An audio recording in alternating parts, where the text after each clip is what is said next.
Welcome traders. So this is was our setup on AUDCAD.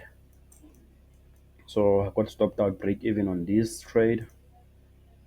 Here the idea. This was our entry. I think I had already explained the idea. This was our entry, but then after entry we got a move to the downside. But once we were down here, I went on the, I think on the 4 hours, you could see that we had reached this zone here. So I think the wise thing, I should have at least moved my, because this is supported, that zone there is supported by this strong level there. So I think the wise thing to have done, I should have looked at this beforehand, and I should have had my take profit here at least. At the very least, my take profit should have been down here, but it's fine. My take profit was down below here. So the market did what the market did, and then it rejected this zone here. So when I saw that, I immediately knew I was cooked. So I came here to the 15 minute, and then I moved my entry, I think halfway. Yeah, something like this. This is something like this. Remember, I'm only risking half a percent a trade. So when I go half of a half, that means I've half the half, and then I'm risking 0.25, which is okay.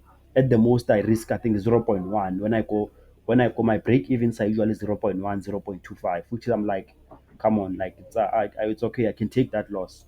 It's not much. So yeah, this is how the trade played out. This level held, we went up, and then I got stopped out break even. Then I was like, okay, cool. I'm fine. Am I gonna look for a re-entry? No, I'm not liking this. I'm not liking the price action. I'm really not liking the price action because look what happens here. Strong move to the downside. We make a lower high. Look, look how aggressive these moves are. These are aggressive moves. Then this move forms a new low. Okay. Then we have a push to the downside. We make a new lower high. What happens? Look how strong these moves are. Then we get a strong push to the downside to make a new lower low. But here, look at all this consolidation. Look at all this consolidation. Yeah, you understand? So we made a new lower high. What was I expecting? Aggressive move to the downside.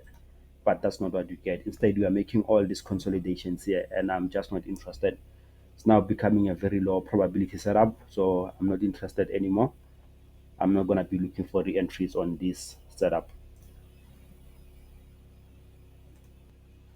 Okay, and then this was our NZDJPY trade, which, man, here we got cooked. We got cooked, no hesitation. Um, the analysis were wrong, if I can say that. So the analysis were wrong. We had anticipated the move to the upside, but we actually got a move to the downside. So here, not much needed, but nothing good. The level still held. If I look at the daily, remember this is the head and shoulders that we are looking at. On this right here, somewhere here. This is the head and shoulders that we are looking at. So we never on the daily we never got a break. We never got a break to the upside. So we never broke this. We never got a broke and a close above the previous high on the other shoulder. So I'm still a pretty much we're right. The timing was just wrong. The timing was just wrong. So now we can look for another entry. Possibly, let me see, 2 hours, nothing nice here, three, nothing nice, four, nothing nice, five. There's nothing nice here, man. Like, I think the only nice thing that I'm seeing would be something here. But then if the market makes a push, all the way here, I don't think the odds are on our side. So we'll see if something nice can develop here. Now on the 30 minutes, let's see. Okay, we can see it's a strong downtrend, but then okay, maybe possibly even at this point here. If yeah, maybe at something like this, it can work. Something here and then down. But then pretty much this the loss that we took on the uh, NZDJPY. I think the timing was off. So we will see if we can get another move to the downside. Then we can take a trade and then sell off.